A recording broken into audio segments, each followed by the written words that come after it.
This is The Big Picture, an official television report of the United States Army, produced for the armed forces and the American people. Now, to show you part of the big picture, here is Master Sergeant Stuart Quain. The United States Army, as almost everyone knows, is placing an ever-increasing emphasis on guided missiles. Projectiles which can deliver deadly conventional or atomic warheads to enemy targets hundreds or even thousands of miles away. Perhaps the most remarkable fact about these amazing weapons is that they have all been developed in little more than a decade. The guided missile age announced itself to the free world in 1944, when German guided missiles began a reign of terror on the city of London. Over 17,500 explosive-laden missiles fell on London within a year. The first of these German guided missiles was the V-1 buzz bomb, jet-powered and traveling 400 miles an hour. Within a few months, the V-1 was followed by the now famous V-2, which traveled at 3,500 miles an hour. There was no effective countermeasure. Fortunately for the Friends of Freedom, Nazi Germany got her missiles into operation only after the course of the war was already decided.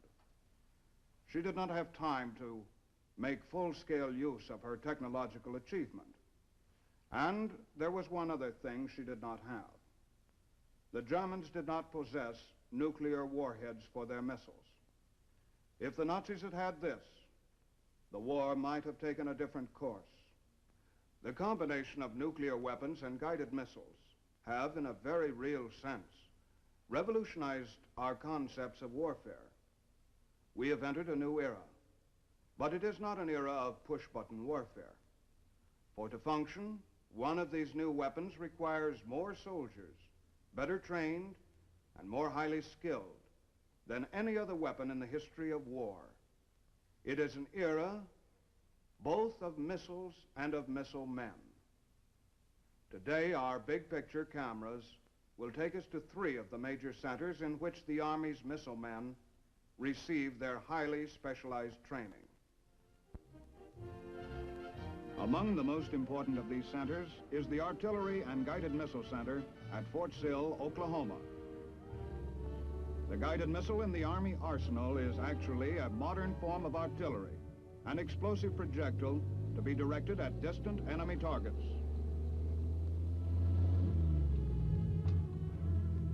The Army's Artillery Center has long accepted the era of guided missiles as merely the latest development in an ancient military tradition. Here on Fort Sill's many thousands of acres of hills and valleys, training is in progress on artillery weapons of every conceivable variety.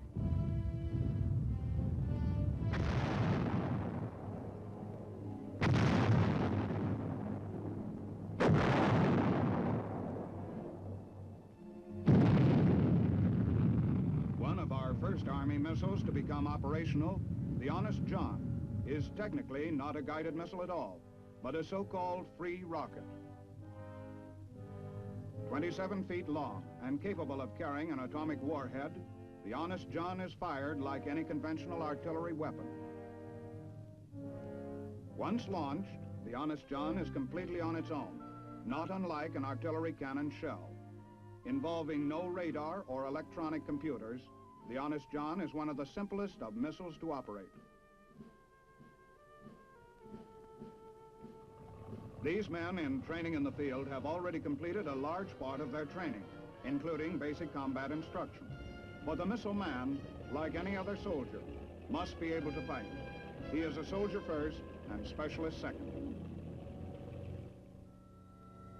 The Honest John is a weapon of rugged simplicity, but it nevertheless requires the services of skilled rocket men, such as these crewmen, making a last-minute electrical check of the rocket prior to firing. The Honest John is emplaced and prepared for firing in the manner of any conventional artillery weapon. Because of its range and great destructive power, one Honest John can today provide the military commander with artillery firepower equivalent to the firepower of many batteries of conventional artillery.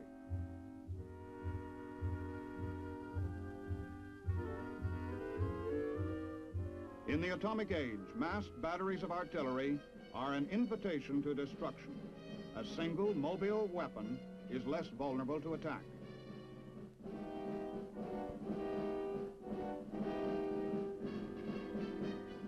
One of the Honest John's great advantages as a weapon of war is the speed with which it can be set up and fired. But this, too, requires expert teamwork on the part of a crew. In a moment, one of these student missile men will make a quick downward thrust on the handle, and 3 tons of supersonic destruction will be on its way to the target.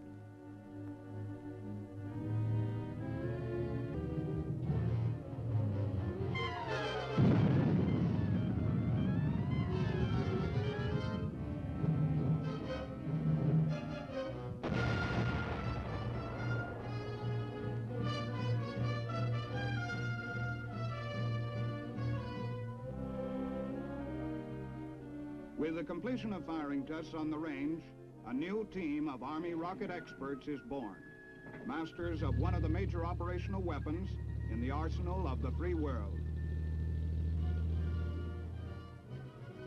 For more complex missile systems, much of the basic theoretical training at Fort Sill takes place in Snow Hall, an air-conditioned, windowless building with unsurpassed laboratory and classroom facilities.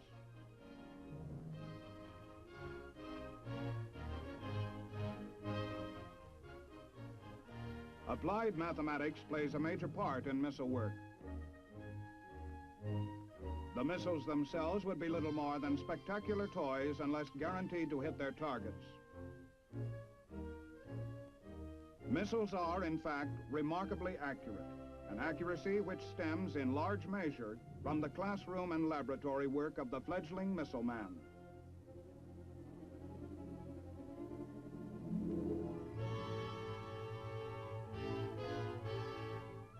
At the heart of every true guided missile system is the problem of control. The majority of missile men, accordingly, are experts in some form of electronics.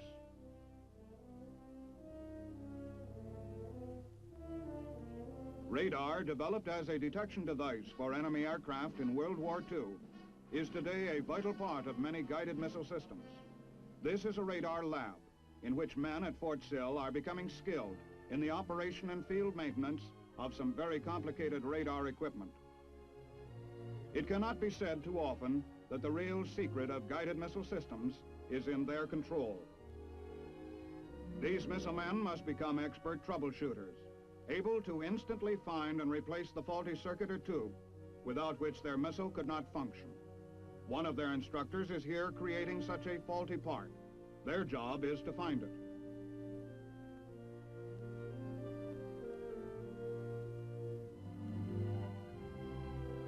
At a crucial moment in his future career, one of these men may find himself struggling with a control panel, whose dials indicate a short circuit in one of the complex wiring components within the cabinet. He will find the trouble, and find it quickly, because of the days spent at Fort Sill, where theory is followed by practice, a lot of practice, and the end result is a thoroughly trained and competent technician.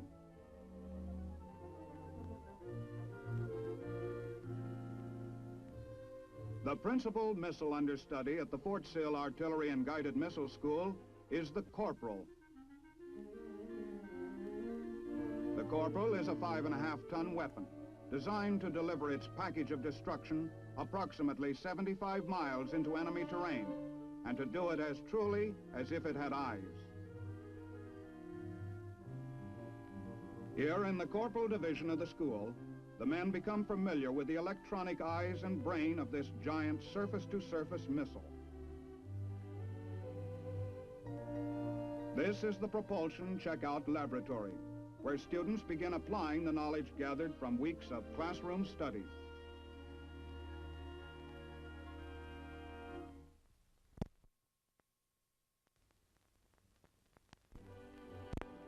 Fort Sill provides training in all technical parts of the corporal, as well as dry run training in practical techniques of launching.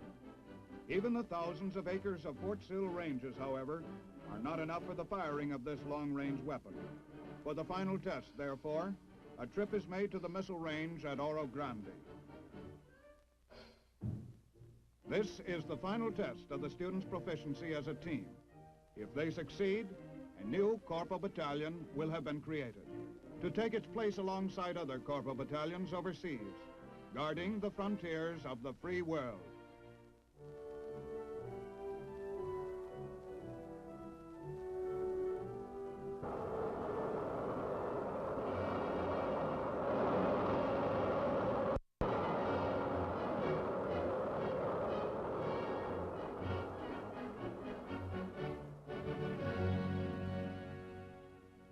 The Artillery and Missile School at Fort Sill is concerned primarily with surface-to-surface missiles, those designed like the Honest John and the Corporal, to be fired from one spot on the ground to another.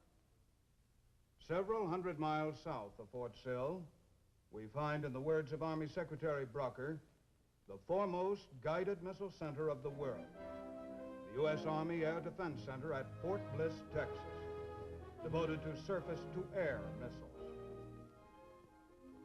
The original Fort Bliss, founded in 1848, is memorialized in this life-size replica presented to the post by the adjacent city of El Paso.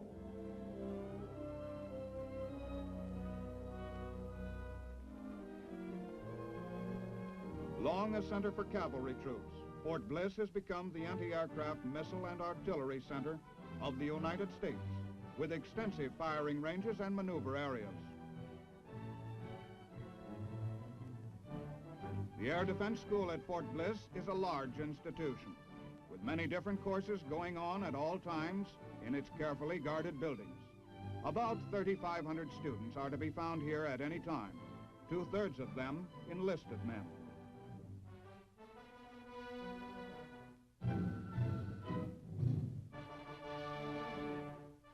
There are a variety of courses, ranging in length from 8 weeks to 43 weeks. Nothing is taken for granted. Students begin with such relatively simple exercises as using these breadboard mock-ups to learn basic electrical circuits of all types.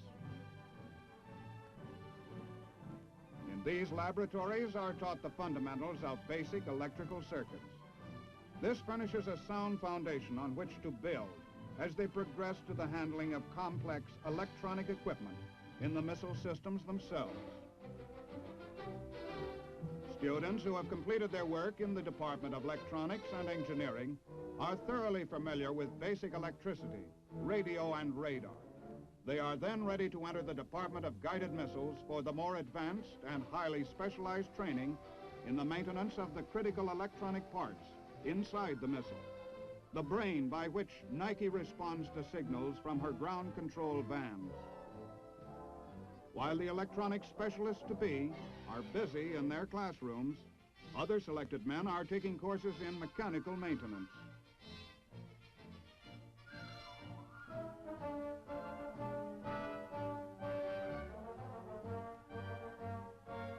Here they will learn to assemble, fuel, test and troubleshoot mechanical aspects of the missile.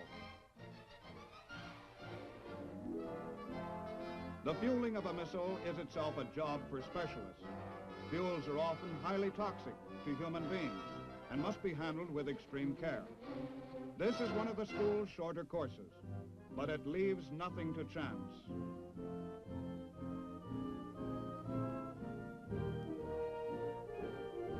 While the Air Defense School is busily training maintenance personnel, the 1st Guided Missile Brigade, also part of the Fort Bliss Air Defense Center, has been conducting a training program of its own.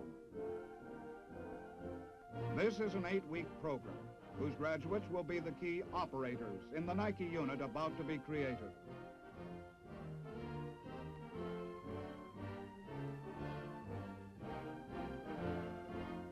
Although the various courses at the Air Defense Center differ in length, the program of instruction is so arranged that the men all complete their course of individual instruction at the same time.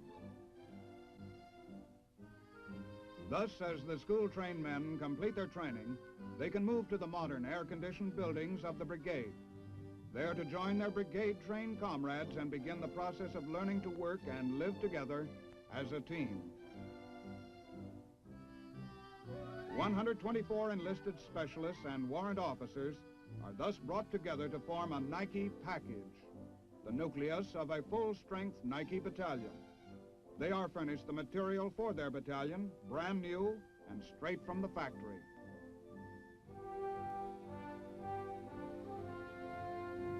The addition of new electronic equipment to the field of combat does not lessen the need for trained soldiers. The crews of guided missile units are normally larger than were the crews who manned the guns which the missiles replace. And like these students at the Air Defense Center, missile men require longer and infinitely more detailed courses of instruction than did their gun crew predecessors.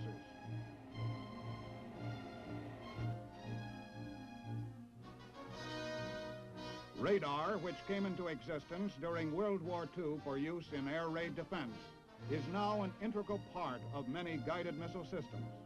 Radar finds the approaching target and subsequently provides the missile's electronic brain with the information necessary for a successful intercept. The missile man assigned to radar has a job as important as any assignment in a guided missile organization. For the final step in their training, the fledgling battalion now spends several days on the Air Defense Center's new McGregor range for actual firing practice with their weapon. Upon successful completion of this final phase of training, the Nike package will move out to take up its station, to become one of the Nike units deployed around strategic U.S. cities and industrial centers, or travel overseas to become part of the air defense of an important U.S. base.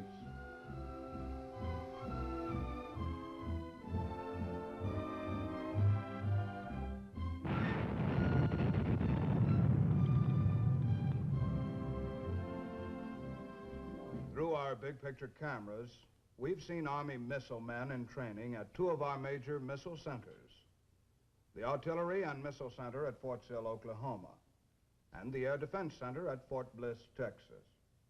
Each has its specialized role in your Army's guided missile program. So also has a third missile center, the Ordnance Guided Missile School at Huntsville, Alabama. In existence for the past 6 years, it is the mission of the Ordnance Guided Missile School to conduct courses which will enable graduates to supply, maintain, and repair all the hundreds of thousands of parts which make up our guided missile systems. A good index to the progress of the Army's burgeoning guided missile program, the Ordnance Guided Missile School has more than doubled in size during the past 2 years, and is now in the midst of a $17 million expansion program. Ordnance-trained missile men are the mechanics and maintenance men of all Army guided missile systems. Like these men in the Acquisition System Laboratory of the Surface-to-Air Missile Division, they must be able to perform the most intricate repairs on complicated equipment.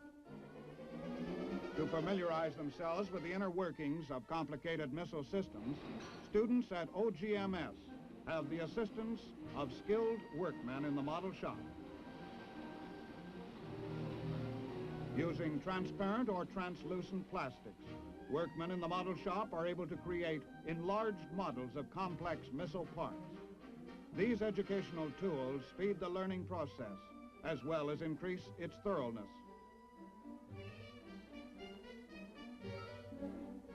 This is probably as much fun as it looks, but it is education, not recreation. An electronic automobile. This model is equipped with a program tape, which governs its movements much as the roller operates a player piano. The model is used at OGMS to demonstrate an important principle in missile guidance. Here is a demonstration of a somewhat different nature. The missile is a corporal surface-to-surface missile, and the test, instead of a dry run, is a wet run. Students in the corporal maintenance supervisor's course have fueled her with water in place of her normal complement of highly volatile liquids, thus providing a safe but adequate test for both themselves and the missile.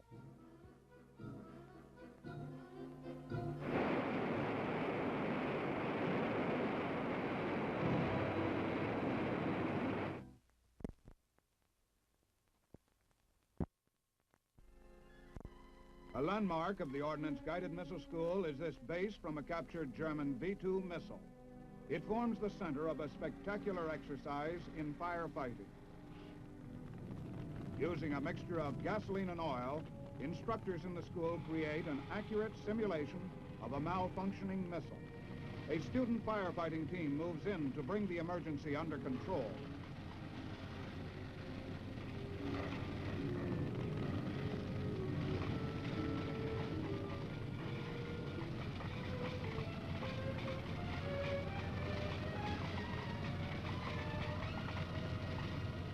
In this Nike training shop at the Ordnance Guided Missile School, the finest facilities and an ample supply of missiles guarantee expert training for the missile man. Here, the missiles are carefully examined and stripped down by ordnance repairmen, who must be depended upon for the maintenance and repair of the weapon when joined to a firing unit. Soldier students are also engaged in training on the recently released lacrosse surface-to-surface missile, a deadly all-weather weapon designed to destroy enemy strongpoints and supplement air or artillery attack.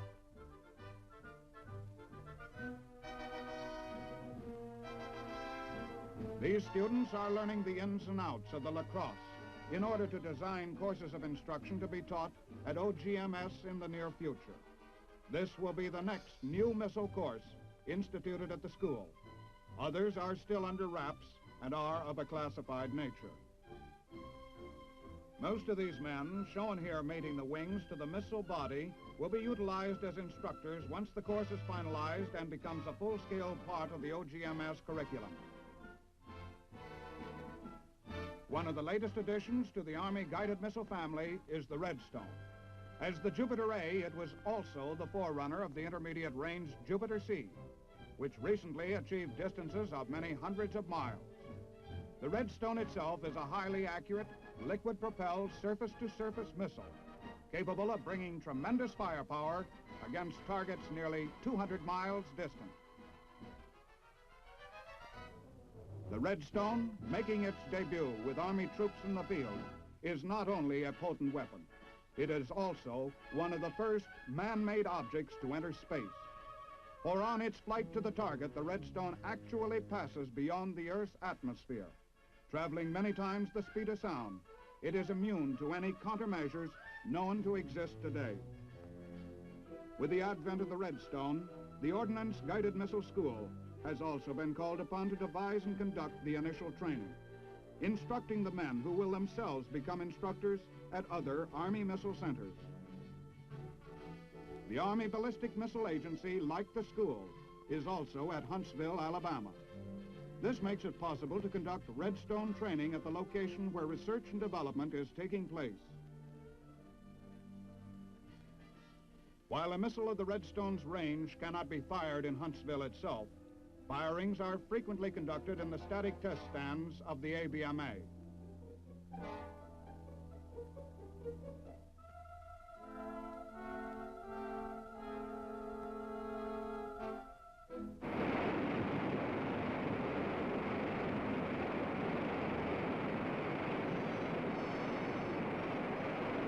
Four, 3, 2, 1.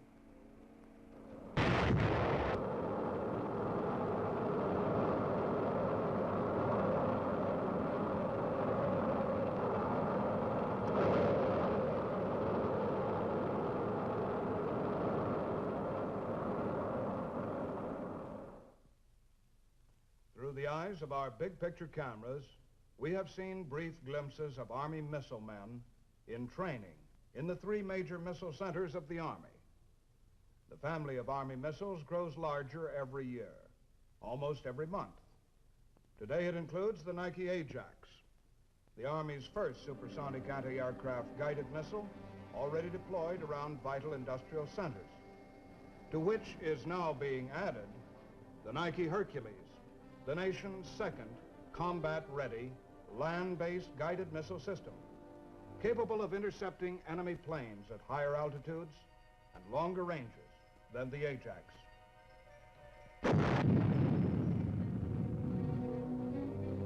The Hawk, a surface-to-air missile designed for the destruction of fast, low-altitude enemy jets.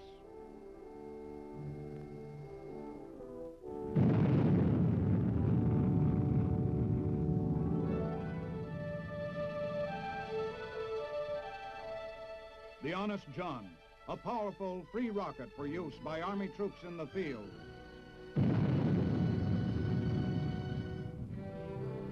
And the Little John, a medium-range rocket only 12 feet long, but packing enormous explosive power. The recently developed Lacrosse, a highly accurate all-weather guided missile for use by troops in the field, replacing or supplementing conventional artillery.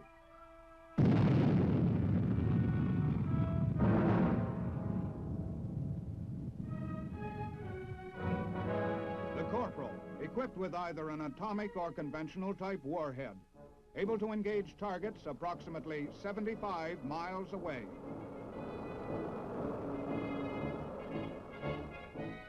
The Tiny Dart, a guided anti-tank missile for use by frontline troops, which can deliver its warhead against enemy armor with pinpoint accuracy.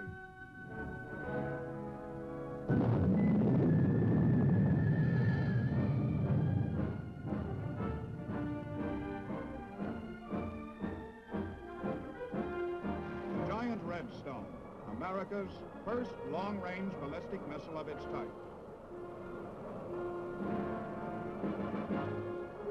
Finally, the Army developed intermediate-range ballistic missile, Jupiter.